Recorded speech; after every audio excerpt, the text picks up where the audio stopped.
अखिलेश यादव ने अस्पताल की व्यवस्थाओं को लेकर भी कई सवाल उठाए। अखिलेश यादव ने कहा कि बगल में HCL है, कई हजार लोगों को प्रोफेशनल जॉब मिले, कम से कम हम लोगों ने डिलीवरी बॉय नहीं बनाया, व्हाइट कॉलर जॉब दी, इनके हाथ में कोई चीज दे दो तो सब बिगड़ जाती है। मिसमैनेजमेंट की सबसे बड़ी स्टोरी बनेगी। अगर कोई बीमार हो जाता है तो सही समय पर सही दवाई और सही इलाज का इंतजाम सरकार नहीं कर पा रही है। उनका कहना है कि कैंसर जैसी गंभीर बीमारियों के इलाज के लिए भी पता नहीं लोगों को कहां से जाना पड़ रहा है। इस सरकार का लगातार बजट आ रहा है जो बुनियादी चीजों पर सबसे ज्यादा जरूरत है। आज यूपी में लोग सबसे ज्यादा स्वास्थ्य को लेकर चिंतित हैं और अगर कोई बीमार हो जा रहा है तो सही समय पर सही दवाई और सही इलाज का इंतजाम सरकार नहीं कर पा रही है। देखिए, उनके बारे में हम कुछ नहीं कहना चाहते हैं। कुंभ की तस्वीरें, कुंभ का आने जाने में लोग देखा था, या हम लोग यहाँ जितने खड़े के इकट्ठे नहीं है सब हिंदू, उनकी चर्चा मत सर। फॉरेन पॉलिसी, क्योंकि आज जरूरी है कि लोगों का इलाज सही समय पर मिले, लोगों को नौकरी रोजगार मिले। अगर हम इस मॉल के नीचे खड़े हैं, इस मॉल के अंदर खड़े हैं, तो न केवल शोरूम है, यहाँ बिजनेस हो रहा है, बल्कि न जाने कितने लोगों को नौकरी जॉब मिले होंगे। HCL बगल में है, कई हजार लोगों को, बच्चों को प्रोफेशनल अच्छे जॉब मिले। कम से कम हम लोगों ने डिलीवरी बॉय नहीं बनाया, व्हाइट कॉलर जॉब HCL में दिया है। कैंसर इंस्टीट्यूट बनी है तो जॉब पा रहे हैं लोग। ये सामने आपको बिल्डिंग दिखाई रही, जॉब पा रहे हैं वहां पर। आपका इकाना स्टेडियम है, कम से कम आप वर्ल्ड मैप में तो दिखाई दे रहे हैं इकाना स्टेडियम के नाम पर। इन्होंने बस स्टेडियम का नाम बदल दिया, कैंसर इंस्टीट्यूट का नाम बदल दिया, यही इनका सबसे बड़ा काम। सर, फॉरेन पॉलिसीज की आप बात करते हैं, अमेरिका से जो तीसरा इमिग्रेंट्स का जो जहाज है उसको उसी तरह से भेजा गया, उसमें कोई बदलाव नहीं हुआ जिस तरह से भेजा गया इनह्यूमन तरीके से। देखिए, अमेरिका बहुत ताकतवर देश है, व्यापारिक दृष्टि से भी और अन्य तरीके से भी। ये सरकार की कमजोरी दिखाई दे रही है कि जब देश के प्रधानमंत्री गए उसके बावजूद भी अमेरिका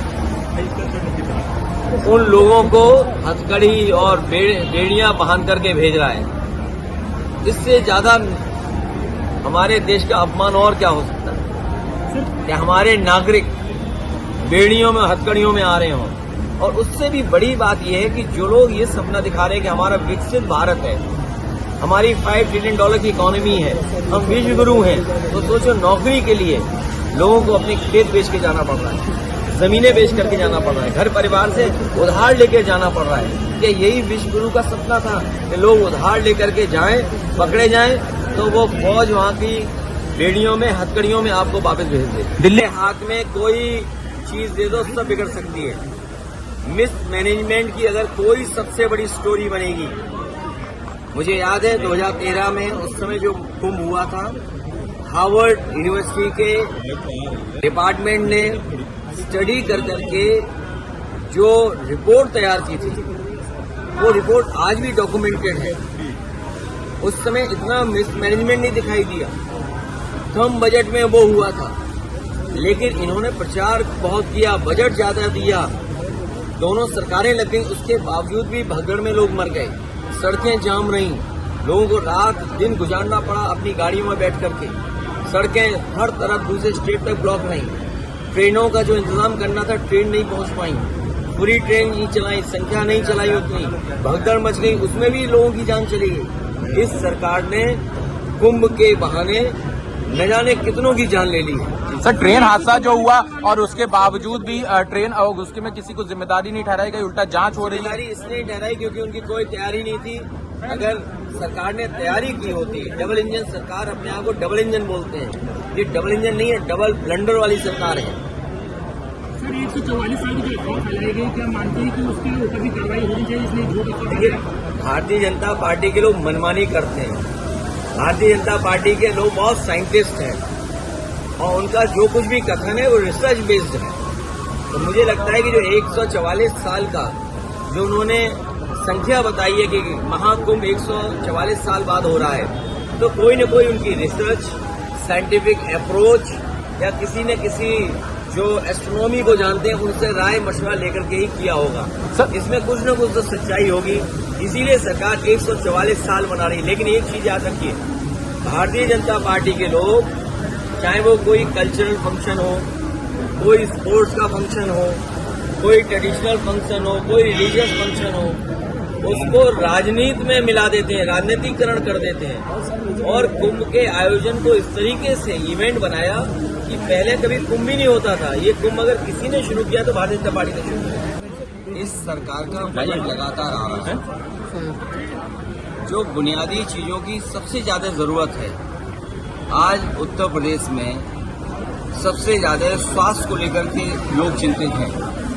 अगर कोई बीमार हो जा रहा है तो सही समय पर सही दवाई का और इलाज का इंतजाम सरकार नहीं करा पा रही है। और कैंसर जैसी गंभीर बीमारी का भी इलाज के लिए लोगों को न जाने कहां जाना पड़ता है। समाजवादी सरकार में ये जो कैंसर इंस्टीट्यूट बना था, ये रिसर्च कैंसर इंस्टीट्यूट इसलिए बनाया गया था जिससे यहाँ पर गरीबों का फ्री इलाज हो सके और कैंसर बीमारी के बारे में जानकारी मिलती रहे और वो फैले नहीं, या कैंसर की रोकथाम को लेकर के क्या डॉक्टर समय समय पर लोगों को जागरूक करेंगे, इसलिए रिसर्च कैंसर इंस्टीट्यूट ये बनाया गया था। जब वहाँ गए हम लोग, जो समाजवादी सरकार ने जहाँ तक काम छोड़ा था, जिस रूट में काम बढ़ना चाहिए था नहीं बढ़ा। और सबसे पहले मरीज मुझे जो मिला है वो मिला गोरखपुर का, एक बच्ची जिसके ट्यूमर है सर में। सोचिए मुख्यमंत्री जी के क्षेत्र में जहाँ एम्स है, मेडिकल कॉलेज है, लेकिन उनका इलाज वहाँ नहीं हो पा रहा है। उन्हें भी इलाज के लिए उस परिवार को लखनऊ आना पड़ रहा है, वो भी समाजवादी सरकार के बने हुए चश्मा टेढ़ा हो जाएगा। और ये चक दरिया में जितना भी विकास हुआ है, अमूल का प्लांट लगना, बगल में सरकार का एक और प्लांट लगना मिल का, तो कम से कम मिल का प्रोक्योरमेंट तो हो जनता से, किसान से। SCL का प्राइवेट इन्वेस्टमेंट आया जहां हम लोग खड़े हुए हैं। ये समाजवादी सरकार में सरकार का मॉल था। सरकार आते ही भारतीय जनता पार्टी ने इसको बेच दिया। तो कम से कम हम लोगों को दिखाने को तो चीजें हैं जो समाजवादियों ने काम किया है। आगे देख लो, पीछे देख लो, हर तरफ बिल्डिंग देखने को मिलती है। ये भारतीय जनता पार्टी के लोग कोई चीज बना नहीं सकते हैं, ये केवल बिगाड़ सकते हैं।